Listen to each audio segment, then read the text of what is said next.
Yes people, कैसे हैं आप लोग? होप सो फ्रेंड्स आप लोग बहुत अच्छे रहे होंगे। मैं बता दूं, मैं भी बहुत अच्छा हूं फ्रेंड्स।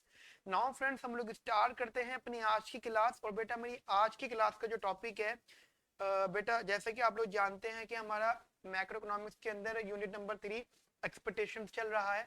और बेटा हम लोगों ने अपनी लास्ट क्लासेस के बेसिस पर ये 3 टॉपिक्स कवर कर लिए, जिसमें हमने लुकास्टिक को पढ़ा, नॉमिनल रिजिडिटी को पढ़ा और इंपॉर्टेंस ऑफ एक्सपेक्टेशंस को रीड किया। ठीक है। उसके बाद बेटा हमारे पास इधर ये दो टॉपिक्स हैं, जैसे कि एक है अडप्टिव एक्सपेक्टेशंस, दूसरा है रैशनल एक्सपेक्टेशंस। ठीक है बेटा, ये दो टॉपिक्स हैं, पहला अडप्टिव एक्सपेक्टेशंस, दूसरा रैशनल एक्सपेक्टेशन, जो एग्जाम पॉइंट ऑफ व्यू से बहुत बहुत ज्यादा इंपॉर्टेंट है। ठीक है, और आज हम बेटा इन टॉपिक्स को डिस्कस करने वाले हैं। रही बात इस वाले टॉपिक की, तो बेटा ये जो टॉपिक है वो ऑटोमेटिकली इसकी जो एक्सप्लेनेशन बेटा ऊपर वाले कॉन्सेप्ट से रिलेट करेगी। इसका मैं एक क्वेश्चन रख दूंगा आपके नोट्स के लिए। ठीक है, तो आप बेटा उसको रीड कर लेना। ठीक है, तो स्टार्ट करते बेटा, हम पढ़ना स्टार्ट करें बेटा अडप्टिव एक्सपेक्टेशन से। ओके, यस बेटा, तो हमारे पास जो टॉपिक है बेटा वो है अडप्टिव एक्सपेक्टेशंस। देखो बेटा, सबसे पहले आप अडप्टिव एक्सपेक्टेशंस हाइपोथेसिस की आइडियोलॉजी समझो। बेटा देखो, होता क्या है कि कोई भी एक एजेंट होता है, उसके पास कुछ वेरिएबल्स, मतलब वो अपने उसके लाइफ में कुछ वेरिएबल्स होते हैं economics economics point of view से। तो बेटा वो क्या करता है, वो कोई भी वेरिएबल्स पर जो भी उसकी एक्सपेक्टेशंस होती है उनको वो चेंज करता है। ठीक है, बेसिकली वो अपनी एक्सपेक्टेशंस को चेंज करता है अपने किसी भी वेरिएबल पर, और उसका कुछ डिफरेंस ऑफ फ्रैक्शन रखता है उन वेरिएबल्स के बीच में। समझ रहे मेरी बात को? और वो कौन कौन सा होता है बेटा? देखो, एक तो होता है actual value of last period and what was expected in the last period. यानी लास्ट पीरियड में क्या एक्चुअल वैल्यू थी, actual value of actual value of last period and what was the expected value of last period। ये actual value है, ठीक है, और ये expected value of last period। ठीक है बेटा, तो बेसिकली वो लास्ट पीरियड की एक्सपेक्टेड और एक्चुअल वैल्यूज के डिफरेंसेस को कंपेयर करता है, डिफरेंसेस निकालता है और उन डिफरेंसेस को के फ्रैक्शंस को एनालाइज करता है। ठीक है, जस्ट आप ऐसा मान लो इकोनॉमी के हिसाब से, जैसे मैं आपको एक कंसेप्ट बताता हूँ कि मैं ये कहता हूँ कि ये इन्फ्लेशन है, और ये इस साल का इन्फ्लेशन है जो मैंने एक्सपेक्ट किया था।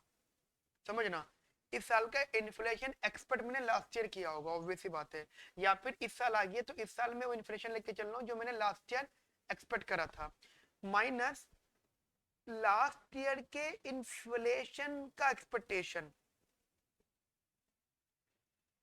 ये तो हो गया expectation of this year inflation, ये हो गया inflation of last year expectation is basically is equals to some value alpha into last year inflation minus last year expected inflation.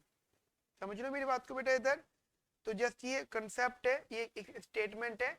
तो पहली बात तो अडॉप्टिव एक्सपेक्टेशन इन सब चीजों पर बेस्ड है, यानी कुछ बेटा इसमें इंफॉर्मेशन और ऐड होंगी, जैसे कि एक मैं और इक्वेशन लिख देता हूँ। लास्ट ईयर की एक्सपेक्टेड इनकम, सॉरी सॉरी, इस साल की expected income YT and last year की एक्सपेक्टेड इनकम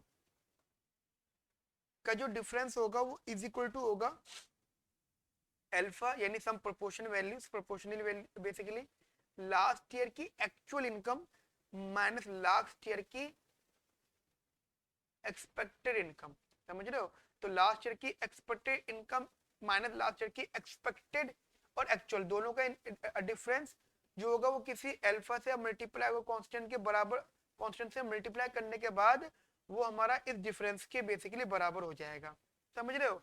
सिमिलरली बेटा अब यहाँ पे प्राइस को भी रिलेट करेंगे हम लोग, दैट इज इस साल का एक्सपेक्टेड प्राइस माइनस का last year expected price is equals to alpha of last year का एक्चुअल प्राइस माइनस का लास्ट ईयर का एक्सपेक्टेड प्राइस। ठीक है बेटा, तो ये तीन चीजें हैं हमारे सामने, ये और ये। समझना बहुत बहुत ज्यादा ध्यान से। क्या बेटा?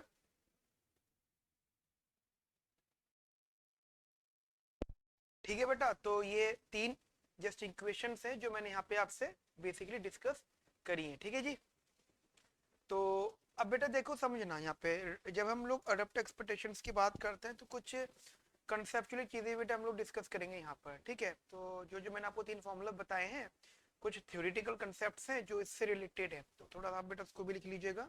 मैं आपको बता देता हूँ इससे रिलेटेड क्या इन्फॉर्मेशन बेटा मैं लिख रहा हूँ। बेटा आप लिखिएगा मेरे साथ में। बेटा ये है the essential idea, the essential idea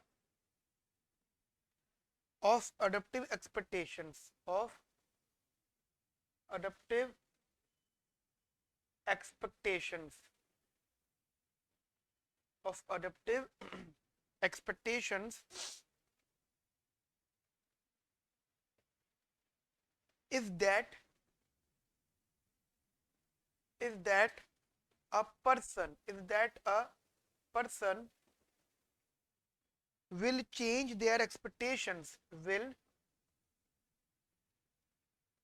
change their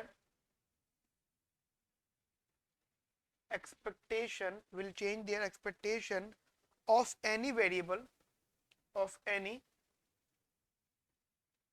variable by some fraction of difference, by some fraction of difference, by some fraction of difference between that variables, between that variables, between that variables, comma actual value of last, actual value of last period and actual value of last period and, ठीक से लिख देता हूं मैं, period and what was expected in the last year, in the last period, and what was expected in the last period, समझ रहे हो, in the last period। जो मैंने फॉर्मूला लिखा है उसी से रिलेटेड बात मैं कर रहा हूं आपसे। तो ये बेटा ये स्टेटमेंट यही सेम है कि हमने लास्ट में क्या एक्सपेक्टेड किया था और उसकी एक्चुअल वैल्यू का डिफरेंस जो होगा वो प्रोपोर्शनल होगा हमारे डिफरेंसेस के, ठीक है बेटा। नाउ यहाँ पे छोटा सा एग्जांपल लेके चलते हैं हम लोग इधर बेटा, ठीक है बेटा। छोटा सा एग्जांपल समझना, छोटा एग्जांपल। सपोज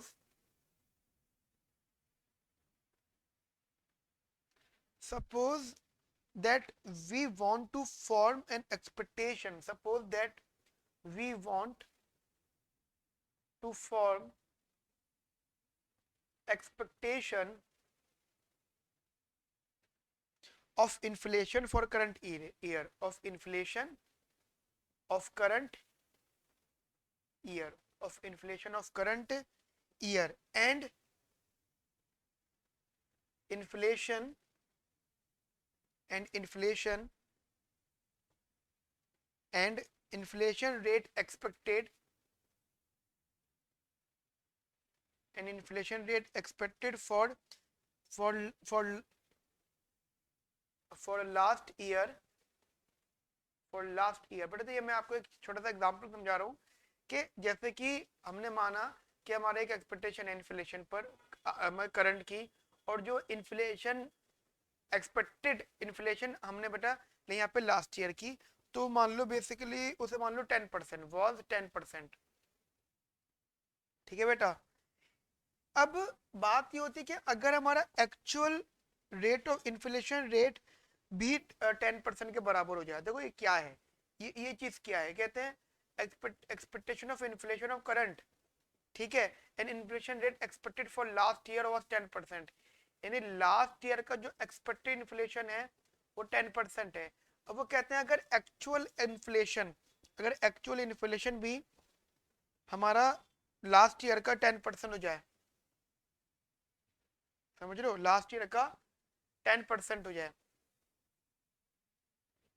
या इधर इधर बात कर लेते हम लोग, इसको मान लेते हैं इस साल के इन्फ्लेशन के लिए, इस साल का एक्चुअल इन्फ्लेशन वो भी अगर 10% हो जाता है, then adaptive expectation hypothesis predicts that then adaptive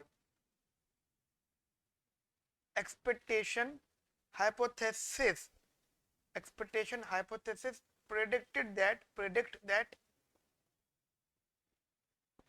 that we will not change our expectation for current year.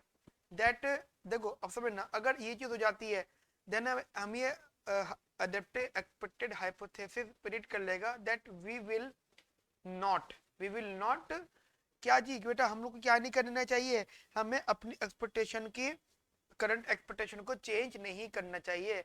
Then that we will not change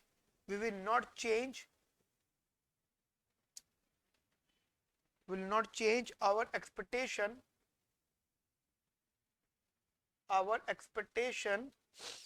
for current year.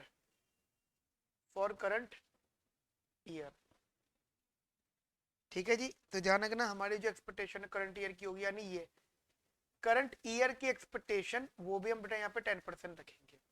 ठीक है बेटा. तो ये जस्ट इनका फॉर्मूला रहता है यहाँ पे डिस्कशन यहाँ पे किया है इन्होंने. कहते हैं however if last year actual inflation rate was higher than 10%. मान लो, अब देखो, अब ऐसे मान के चलो, अगर हमने बोलते जी if last year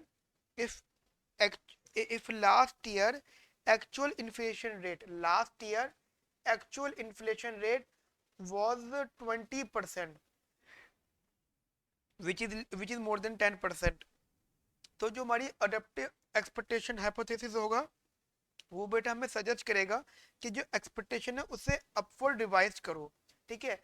then adaptive expectation hypothesis suggest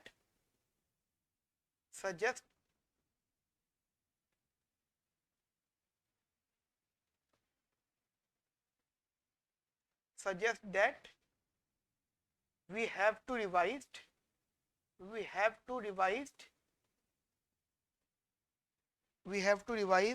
our inflation ये expectation, we have to revise our expectation upward. ठीक है. हमें अपवर्ड साइड उसको बढ़ा देना चाहिए. अगर हमारा लास्ट ईयर का इन्फ्लेशन बढ़ गया तो बेटा हमें अपनी एक्सपेक्टेशन बढ़ा देनी चाहिए. और बेटा आइडिया बस ये है कि पीपल जो है वो अपने एक्सपेक्टेशन को अडॉप्ट कर लेता है इस रिस्पॉन्स में कि जो लास्ट ईयर हमने क्या फोरकास्टिंग एरर आया था, बेसिकली हमारी लास्ट ईयर फोरकास्टिंग एरर आया था, उस बेसिस पर वो अपनी इस साल की एक्सपेक्टेशन को रिवाइज कर लेता है. ठीक है बेटा. तो बेसिकली मैं लिख भी देता हूँ the idea behind this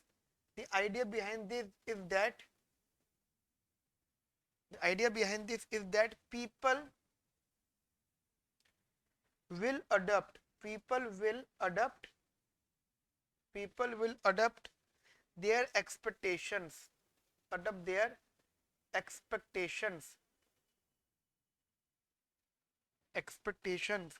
in response to last year's forecast error, to last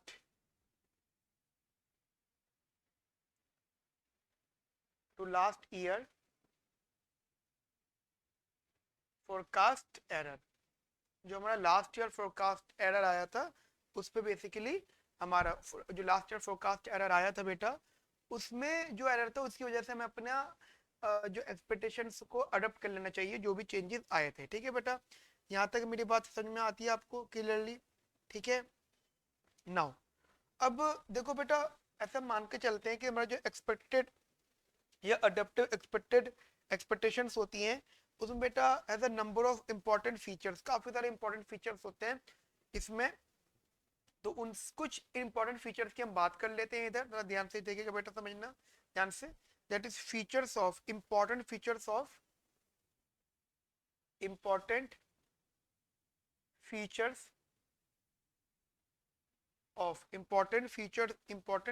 of adoptive expectations. ठीक है. Important features of adoptive expectations. और वो कौन कौन से होंगे बेटा, एक एक करके हम लोग यहाँ पे बात कर लेते हैं. एक एक करके बेटा बात करते हैं हम लोग इधर. तो सबसे पहले है जी देखिए समझेगा बेटा कि हमारा जो अडप्टिव एक्सपेक्टेशन होता है वो इम्प्लाई करता है कि अगर हमारा इन्फ्लेशन, ठीक है समझेगा, मैं पहले टेक्निकल लिख रहा हूँ फिर थ्योरेटिकल भी लिखूंगा। अगर हमारा expected inflation, adaptive expectation imply करता है कि हमारा इन्फ्लेशन अगर बढ़ेगा तो मान लो inflation increase by from 10% to 20%, ठीक है, या फिर बाय 10% बढ़ जाता है, and remains there, then expectation of inflation will gradually rise। अगर ऐसा होगा तो हमारी expectation of inflation will gradually rise। gradually का मतलब होगा immediate change नहीं आएगा, बढ़ेगा बट बहुत स्लो मोशन में बढ़ेगा, यानी change of expectation with respect to time is basically positive, but इसका जो रेट होगा वो डिक्रीजिंग होगा, ठीक है, डिक्रीजिंग रेट से इंक्रीज करेगा, ठीक है बेटा, डिक्रीजिंग रेट से इंक्रीज करेगा। और एक टाइम के बाद में, हमारा जो एक्चुअल इन्फ्लेशन हो जाएगा वो एक्सपेक्टेड इन्फ्लेशन के जस्ट बराबर आ जाएगा। तो बेटा ये सबसे पहले हमारी इंपॉर्टेंस थी अडेप्टिव एक्सपेक्टेशन की। तो मैं इसको लिख भी देता हूँ फॉर्म में, ठीक है, ये तो मैं टेक्निकल टर्म में बताया था। मैं ये कह रहा हूँ कि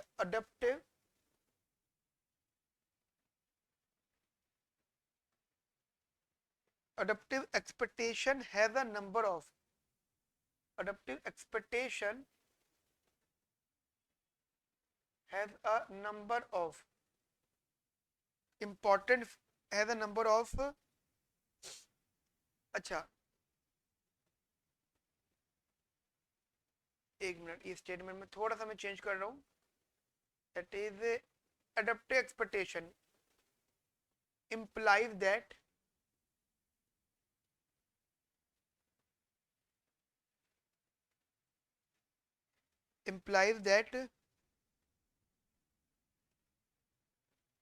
if inflation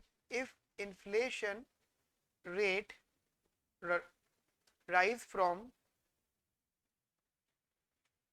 increased from ये 10% to 20%, 10% to 20% and remains there, या आप कह सकते हो then expectation of inflation, then expectation of inflation will gradually rise, will gradually rise, will gradually rise, and over a period of time, and over a period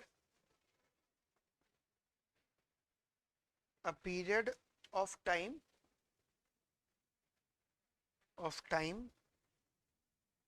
actual inflation is equals to expected inflation, ठीक है, एक नई दिन ये just बराबर आ जाएगा, ठीक है। उसके बाद में बेटा इसका सेकंड पॉइंट है, सेकंड इंपॉर्टेंस है, इंपॉर्टेंट फीचर है बेटा इसका, that is it allows us to relate, it allows us to relate expected or unobservable variable, expected or unobservable or unobservable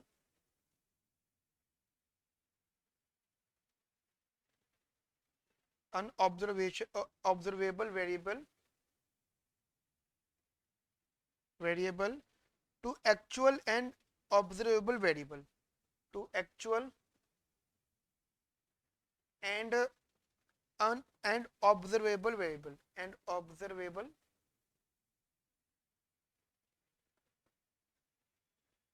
variable, ठीक है जी। यहाँ तक मेरी बात समझ में आ गई आपको क्लियरली। तो अब बेटा जस्ट एक बात समझना, अगर मैं इसके ड्रॉबैक या इसके मतलब इस वाले पॉइंट की बात करता हूँ, इधर मान लो कि मैं यहाँ पे ड्रॉबैक वगैरह ले आऊँ इसका, तो ड्रॉबैक इसका ये रहेगा कि हमारी अडेप्टिव एक्सपेक्टेशन हाइपोथेसिस में हमारा एक सिस्टमेटिक एरर होता है, जिसका मतलब ये होता है बेटा देखो समझना, हमारा यहाँ पे ड्रॉबैक यही है कि हमारी इसमें एक सिस्टमेटिक एरर होता है, there is a systematic error. और इस सिस्टमेटिक एरर की वजह से क्या होता है कि बेटा मतलब हमारा जो एक्सपेक्टेशन है वो खराब हो जाती है। खराब का मतलब हो जाता है कि हमने एक्सपेक्टेशन लेके चल रहे थे, लेकिन हुआ क्या, कुछ एरर्स आया और हमारी एक्सपेक्टेशंस गलत हो गई। तो इससे क्या होगा बेटा, हमारा फाइनल आउटपुट मतलब मिसलीड हो जाएगा, जिसकी वजह से हमारी जितनी भी हमारी इफेक्टिवनेस है वो इन इफेक्टिवनेस में बेटा कन्वर्ट हो जाएगी। अच्छा देखो, हम ये कहते हैं सिस्टमेटिक एरर। तो सिस्टमेटिक एरर का मतलब क्या होता है बेटा, ये होता है कि या तो हमारी एक्सपेक्टेड वैल्यू हमेशा कम होगी एक्चुअल वैल्यू से, या फिर वो ज्यादा होगी एक्चुअल वैल्यू से। मतलब ऑब्वियस बात है, सिस्टमेटिक एरर का मतलब हो जाता है कि या तो हमारी actual is more than expected और लेस देन एक्सपेक्टेड, ये दोनों में से कोई एक बात हो सकती है। और अगर इसके अल्टरनेटिव हम बात करते हैं, हम ये कह सकते हैं कि there will be under estimation और over estimation of the variable. There may be under estimation और ओवर एस्टिमेशन, ठीक है।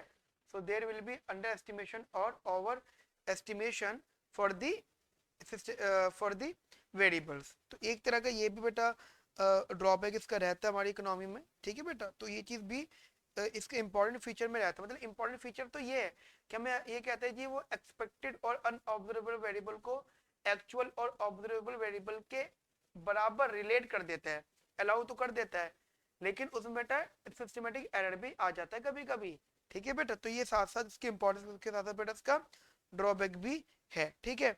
तो यहाँ पे बेटा हमारा यह टॉपिक जो है एडेप्टिव एक्सपेक्टेशन का कंप्लीट हो गया, जिसमें हमने इंपॉर्टेंस भी पढ़ ली है।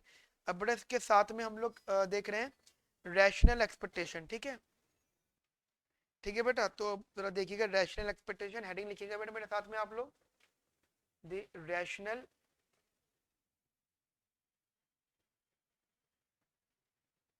एक्सपेक्टेशंस।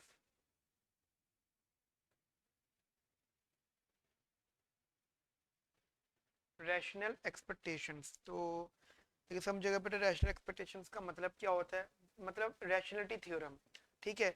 इसका बेसिकली बेटा मतलब ये हो जाता है हमारे सामने कि जो भी पर्सन होगा वो कोई भी एक्सपेक्टेशंस लेकर आएगा, फॉर्म करेगा, तो उस पर्सन को पहली बात तो हम रैशनल पर्सन बोलेंगे, ठीक है, रैशनल पर्सन बोलेंगे।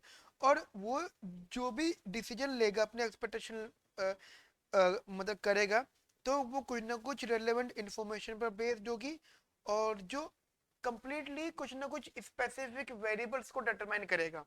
यानी जब एजेंट कोई भी डिसीजन लेता है तो अपने पास्ट को अच्छे से एक्सपीरियंस करता है, ठीक है, और फ्यूचर की फोरकास्टिंग करता है। तो इसका मतलब क्या होता है कि वो एजेंट जो है कंप्लीट रैशनल है, रैशनल एजेंट है, जिससे क्या होगा, उसका जो डिसीजन होगा वो अच्छा होगा, समझ रहे हो। उसके डिसीजन का अच्छा होना इसलिए भी जरूरी हो सकता है हमारे सामने, क्योंकि भाई वो हर चीज बहुत सोच समझ के कर रहा है, और जितनी भी इंफॉर्मेशन यूज कर रहा है वो सब इंफॉर्मेशन रेलेवेंट है उसके डिसीजन के लिए, ठीक है बेटा। तो ये चीज जरा इंपॉर्टेंटली ध्यान रखना है यहाँ पर। ओके नाउ, अब मैं जस्ट थोड़ा बहुत यहाँ पर एक्सप्लेन करूँ, तो हमारा ये हो जाता है कि जो रैशनल पर्सन होता है वो कोई भी अगर इंफॉर्मेशन होता है,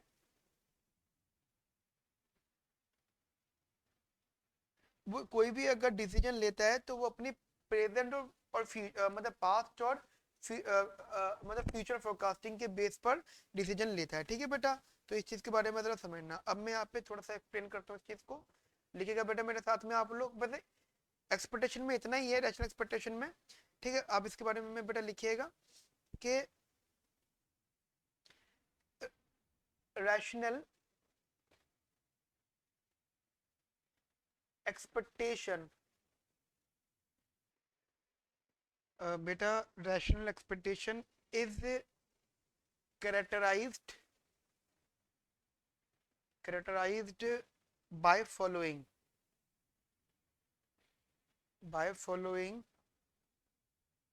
फीचर्स, ठीक है, बाय फॉलोइंग फीचर्स। अब वो कौन कौन से है जी जरा समझना है एक एक करके बेटा। सबसे पहले इसका कंसेप्ट चीजें समझो। देखो बेटा, जो रैशनल एक्सपेक्टेशन में एरर ऑफ रैशनल एक्सपेक्टेशंस होता है बेटा, वो बेसिकली एवरेज टू जीरो होता है। अगर आप बात करो एरर्स ऑफ रैशनल एक्सपेक्टेशंस का, तो उनका जो ऑन एन एवरेज वो होता है बेटा वो जीरो होता है। इसका मतलब ये हो जाता है बेटा, जो रैशनल पर्सन है में समटाइम्स ओवर एस्टिमेट और समटाइम्स अंडर एस्टिमेट दी वेरिएबल्स। हम ये मान के चलते हैं कि जो एवरेज ऑफ एरर्स, ठीक है, ऑफ रैशनल एक्सपेक्टेशन, हमने जो भी रैशनल एक्सपेक्टेशन ली है, अगर उन एरर्स, जो उसमें जो भी एरर्स आए होंगे, उन एरर्स का अगर हम एवरेज ले लेते हैं तो बेटा वो जीरो के बराबर होगा। इसका मतलब ये हो जाता है कि जो पर्सन है, या तो उसने अपने डेटा को ओवर एस्टिमेट कर लिया होगा, या फिर उसने अपने डेटा को अंडर एस्टिमेट कर लिया होगा। ठीक है, तो दो ही कंडीशंस होती हैं, इधर ओवर एस्टिमेट और अंडर एस्टिमेट। ठीक है, तो ये दो ही कंसेप्ट हो सकते हैं। और बेसिकली तो जो रैशनल वैल्यू फोरकास्ट की जाती है वो भी जीरो हो जाती है अगर ये सब चीजें होती है ना। तो बेटा जो हमारी रैशनल फोरकास्टिंग होती है, रैशनल फोरकास्टिंग बेटा, वो भी बेसिकली जीरो होती है यहाँ पर। ठीक है, ठीक है बेटा, तो बेसिकली अगर हम अपने एरर का एवरेज निकालते हैं तो वो जीरो होगा। इसका मतलब ये हो जाएगा कि या तो एजेंट ने अपने वेरिएबल्स को ओवर एस्टिमेट कर लिया, या अपने वेरिएबल को अंडर एस्टिमेट कर लिया। इस वजह से बेटा जो हमारा जो रैशनल फोरकास्टिंग होगी बेटा, वो भी जीरो होगी। ठीक है, मतलब ओवर एस्टिमेट का मतलब हो जाता है कि कुछ चीज प्लस और कोई चीज माइनस, तो जब हम इनका एवरेज निकालेंगे तो बेटा वो जीरो हो जाएगा। थोड़ी सी अजीब सी बात इसलिए क्योंकि मैग्नीट्यूड सबका डिफरेंट हो सकता है, बट इसलिए हम लोग इसको एवरेज लेवल पे कह रहे हैं। ठीक है बेटा, तो एक तो कंसेप्ट आप ये याद रखना यहाँ पर। ठीक है, इसको मैं थोड़ा सा लिख देता हूँ, मैं इस तरीके से लिख देता हूँ आपको एग्जाम में याद रहे। लिखना बेटा, the errors of rational expectation, the errors of rational expectation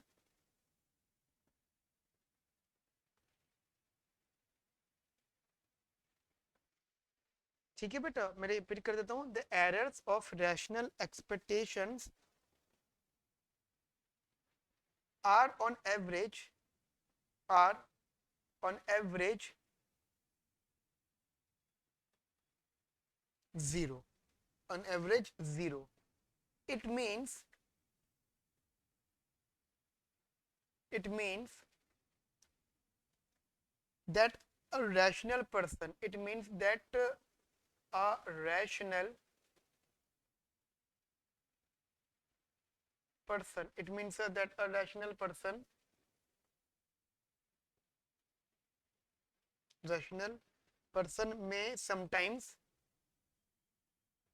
may sometimes overestimate overestimate overestimate or sometimes underestimate the variables, underestimate the variables। ठीक है जी, ठीक है जी। तो बेसिकली इसकी वजह से क्या होता है, so that the errors of rational forecast will be rational forecast will be zero. ठीक है, मतलब इसकी वजह से जो रैशनली फोरकास्ट करता है ना किसी भी एरर्स को फ्यूचर के लिए, बेसिकली फोरकास्टिंग करता है, तो उन एरर्स को बेटा वो जीरो लेता है यहाँ पर। ठीक है बेटा, यहाँ तक मेरी बात आपको समझ में आती है। ये बेटा इसको बेटा फर्स्ट कैरेक्टरिस्टिक था रैशनल एक्सपेक्टेशन का। दूसरा कैरेक्टरिस्टिक है बेटा आपके लिए, यहाँ पे थोड़ा सा हम ध्यान से समझना बेटा, that is errors of rational expectation exhibit no pattern. देखो, इसका कोई भी पैटर्न नहीं होता। मतलब जैसे अडप्टिव एक्सपेक्टेशन में होता था ना कि वो वहां पे अगर कोई भी एरर होता था तो वो सिस्टमेटिक एरर होता था, तो but there is no error, अभी कह सकते हो there is no any pattern of errors in expectations, there is no any pattern of errors in expectation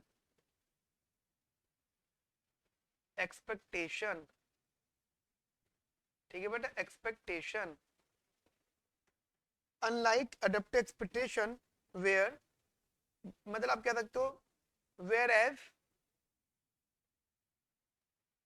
adaptive expectation has systematic error, adaptive expectation has systematic error,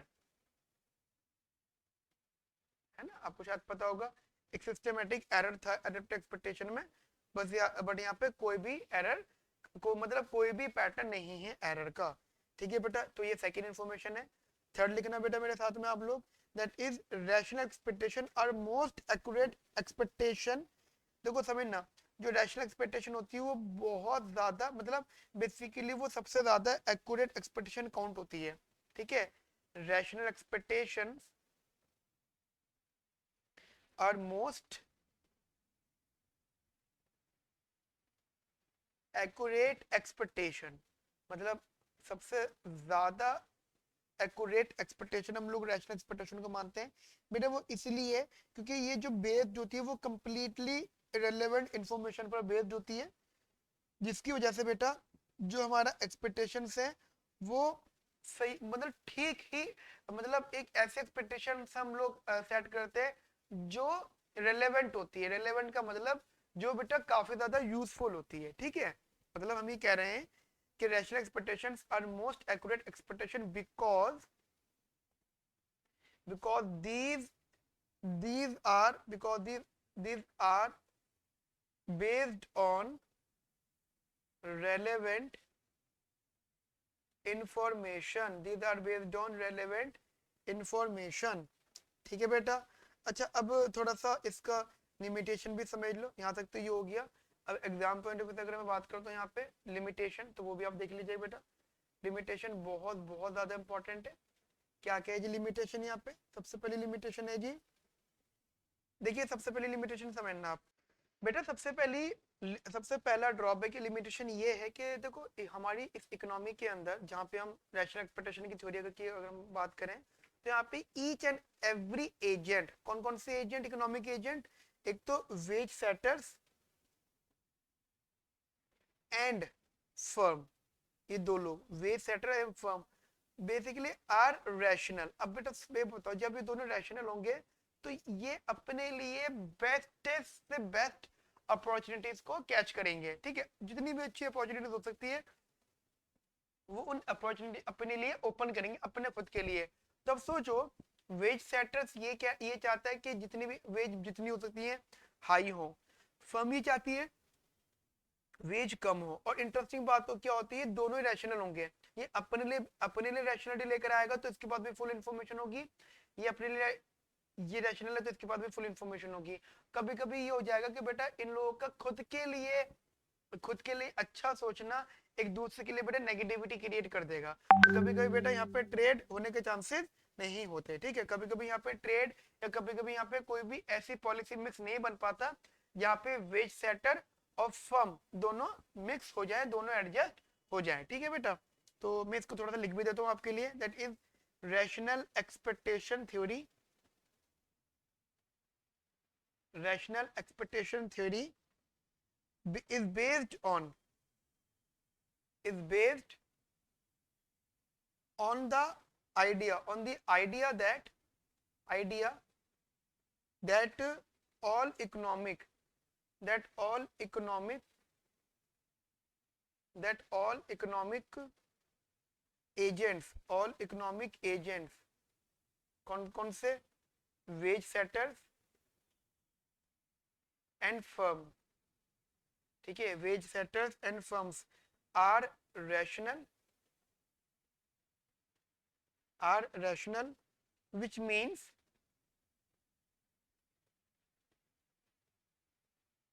which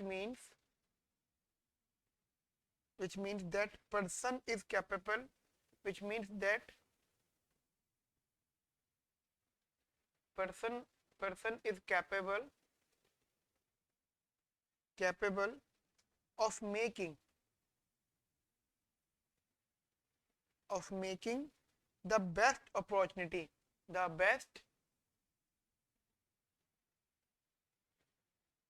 opportunities the best opportunities open to him, open to him.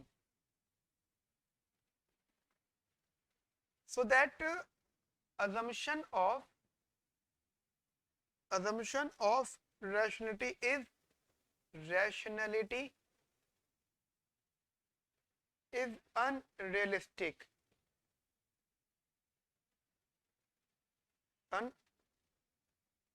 Spelling ठीक से लिख देता हूं यहाँ पर, unrealistic, unrealistic. ठीक है, तो एक तो ये बेटा इसकी लिमिटेशन है। सेकंड लिमिटेशन बेटा ये है कि जब भी हम लोग रैशनल एक्सपेक्टेशन को फॉर्म करते हैं, मतलब उसको मतलब बनाते हैं उसको, तो जो पर्सन होता है बेटा वो अपनी रेलेवेंट इंफॉर्मेशन को अपने अपने साथ रखता है, अवेलेबल रखता है। लेकिन in the absence of such information expectation can not be rational. यानी हमने ये बोला कि हमारी जो एक्सपेक्टेशन है, rational expectation is completely based on the relevant information availability. It means that if the information are not available, then our theory is failed. ठीक है बेटा, तो मेरी थ्योरी क्या हो जाएगी? फेल। इट मीन दैट, मैं लिख देता हूँ इसके लिए। अब बेटा देखना मैं लिख रहा हूँ, तो जो मैंने बोला वो आपको कंसेप्ट समझ में आ जाएगा। In order to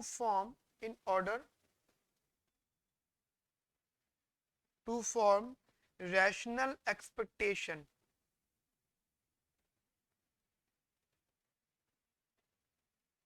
rational expectation, person must have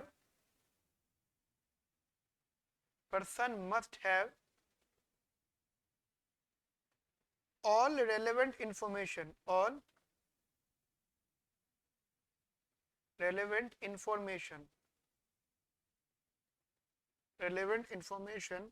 available. But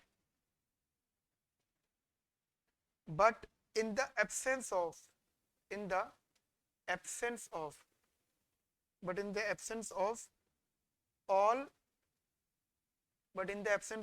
all such information,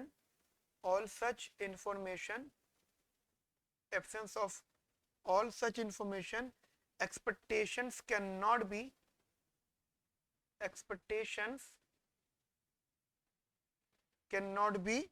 rational. ठीक है, तो एक्सपेक्टेशन बेटा हमारी क्या, हमारी रैशनल नहीं होगी। Got it? मेरी यहाँ तक बात समझ में आ जाती है आप लोगों को बेटा? तो बेटा देखो यहाँ पे रैशनल एक्सपेक्टेशन वाला कंसेप्ट भी हमने कंप्लीट कर लिया है। ठीक है, सो हमारा ऑलमोस्ट ये चैप्टर, ये जो हमारा एक्सपेक्टेशन वाला टॉपिक है बेटा ऑलमोस्ट खत्म हो गया है। ठीक है, तो अब बेटा आप ये जो मैंने जितना भी नोटिंग वगैरह करी इसको अच्छे से देखिएगा, कोई भी दिक्कत आए तो बेटा मुझे बताइएगा। ठीक है, ओके फ्रेंड्स, मिलते हैं हम लोग नेक्स्ट क्लास के अंदर विद द न्यू टॉपिक। तब तक के लिए अपना ध्यान रखिए, अच्छे से पढ़िए, कोई भी दिक्कत है मुझे बताइएगा, और अपने आसपास बेटा सफाई रखिए। ठीक है, क्योंकि कोरोना से बचो बेटा, क्योंकि कोरोना बहुत ज्यादा फैल रहा है, तो बेटा ट्राई करो कि कोरोना से बचो, और जैसे जैसे वेदर चेंज हो रहा है अपना बेटा बहुत बहुत ज्यादा ध्यान रखो। Okay friends, have a nice day, thank you, bye bye, take care.